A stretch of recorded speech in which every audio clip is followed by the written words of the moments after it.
The late afternoon, sun painted the Montana plains in shades of amber and gold as William Hart stood outside the county courthouse, his weathered hands gripping a small cloth bundle. At 58, his face told the story of decades spent under the open sky, deep lines etched around kind gray eyes, sun-bronzed skin, and silver threading through his dark hair. He wore his usual brown leather jacket over a simple black shirt, dusty jeans, and well-worn boots that had walked countless miles across his ranch. Inside that bundle was everything he'd brought to change a life. Not much, really. Just enough to offer dignity to someone who'd been robbed of it. William had been alone for nearly 20 years, ever since his wife Martha passed during childbirth, taking their baby daughter with her. The ranch had sustained him, kept him moving forward through the grief. Horses to tend, fences to mend, cattle to feed. But the house remained empty, echoing with memories and silence. That morning he'd ridden into town for supplies when he'd witnessed something that stopped him cold. Outside the general store, a hard-faced woman in her 40s was haggling with strangers, and beside her stood a young pregnant woman, maybe 22 or 23, with frightened hazel eyes and long brown hair that fell past her shoulders. She wore a simple gray dress that couldn't hide her condition, and she stood barefoot on the dusty boards, her gaze fixed on the ground. The older woman was her mother, and she was selling her. She's healthy, strong, baby's due in 2 months. She'll work hard, 'cause no trouble. I need $300 and she's yours. William felt something crack open inside his chest. In all his years, he'd seen hardship and cruelty, but this cut different. This young woman so vulnerable being traded like livestock by her own mother. He didn't think. He simply stepped forward. "I'll take her," he said quietly, his voice steady despite the anger burning beneath, but not as property, as someone who deserves better than this. The transaction was cold and quick. Money changed hands. Papers were signed at the courthouse. Though William made sure they documented her as a free woman under his protection, not his possession.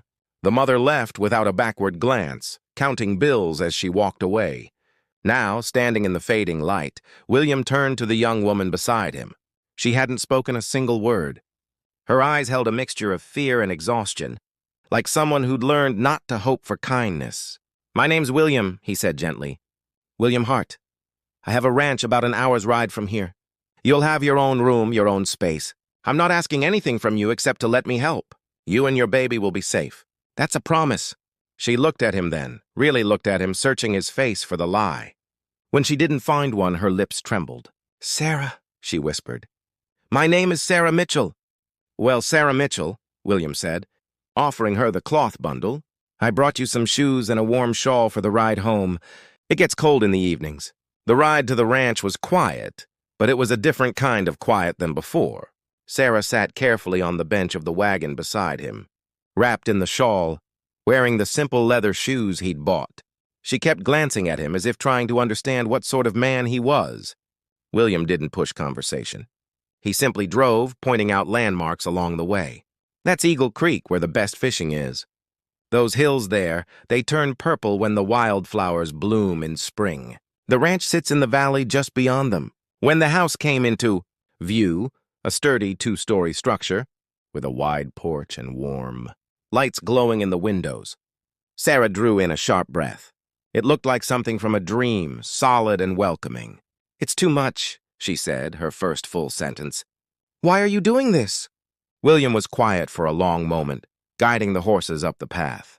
"Because 20 years ago I lost my wife and baby daughter in childbirth. And every day since, I've wondered what kind of world let that happen to good people. Today, I saw a chance to maybe balance the scales a little. To make sure another child comes into this world, surrounded by kindness instead of cruelty." He helped Sarah down from the wagon, careful of her condition. "Besides," he added with a gentle smile, "this house has been too quiet for too long. Maybe it's time it remembered what it was built for, being a home." Over the following weeks, Sarah slowly emerged from her shell of fear.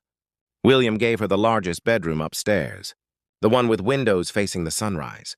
He'd filled it with everything she might need: a comfortable bed, warm quilts, a rocking chair by the window.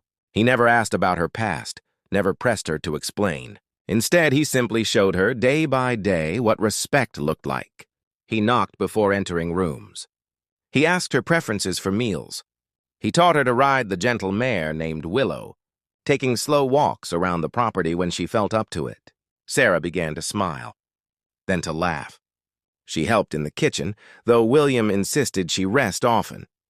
She sat on the porch in the evenings, one hand on her growing belly, watching the sunset paint the sky in brilliant colors. "I never knew it could be like this," she said one evening, her voice soft.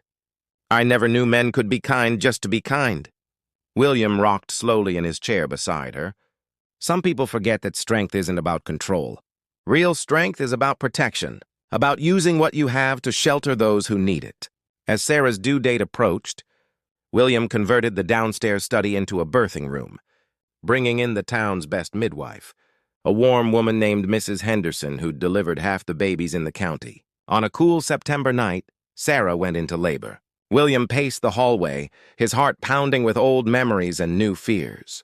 But this time, when the baby's cry split the air, it was followed by Sarah's exhausted laughter. Mrs. Henderson emerged with a smile. "A healthy baby girl. Mother and child doing just fine." William entered the room slowly, almost reverently. Sarah lay in the bed, her hair damp with sweat, her face glowing with exhausted joy. And in her arms, wrapped in a soft blue blanket, was a tiny perfect baby with a head of dark hair. "Would you like to hold her?" Sarah asked, her eyes shining. William's hands trembled as he took the baby, supporting her head carefully. The infant gazed up at him with unfocused eyes, and something long frozen in his heart finally thawed completely. Tears ran down his weathered face, dripping onto his shirt. "She's beautiful," he whispered. "Her name is Grace," Sarah said softly. "Grace Martha Hart, if you'll allow it. Because you gave me grace when I had none, and Martha deserves to be remembered." William couldn't speak. He simply nodded, holding baby Grace close, feeling the miracle of her tiny heartbeat against his chest.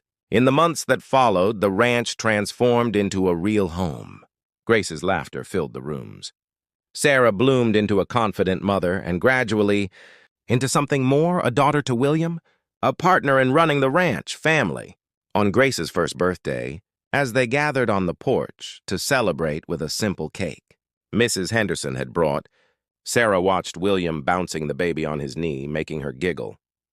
"You know," she said quietly, "my mother sold me because she said I was worthless. She said nobody would ever want me or my baby." William looked up, his expression fierce with protective love. "Then she was the poorest judge of worth I've ever met. You and Grace are the greatest treasures I've ever known." Sarah smiled, tears in her eyes. "You bought me for $300 and gave me a life worth living." "No," William said gently, watching Grace grab at his fingers with her tiny hands. "You both gave me that. You reminded me that families aren't just born. Sometimes they're chosen. Sometimes they're built from broken pieces and second chances. And sometimes the greatest miracles come disguised as the simplest acts of human kindness." As the sun set over the Montana plains, painting the sky in brilliant golds and purples, three people sat together on that porch, bound not by blood alone, but by something stronger, by choice, by grace, by love, freely given and gratefully received. The ranch was quiet no longer. It was alive with laughter, with purpose, with the sound of a baby's happy babbling and the gentle voices of two people who'd found family when they'd each lost hope of ever having one again. Sometimes, William thought as he rocked Grace to sleep that night, the greatest gift you can give isn't something you buy or build. It's simply seeing someone's worth when the whole world's told them they have none. It's offering shelter when you have it to give. It's choosing kindness when cruelty would be easier. And sometimes when you give that gift, you find that you were the one who needed it most all along.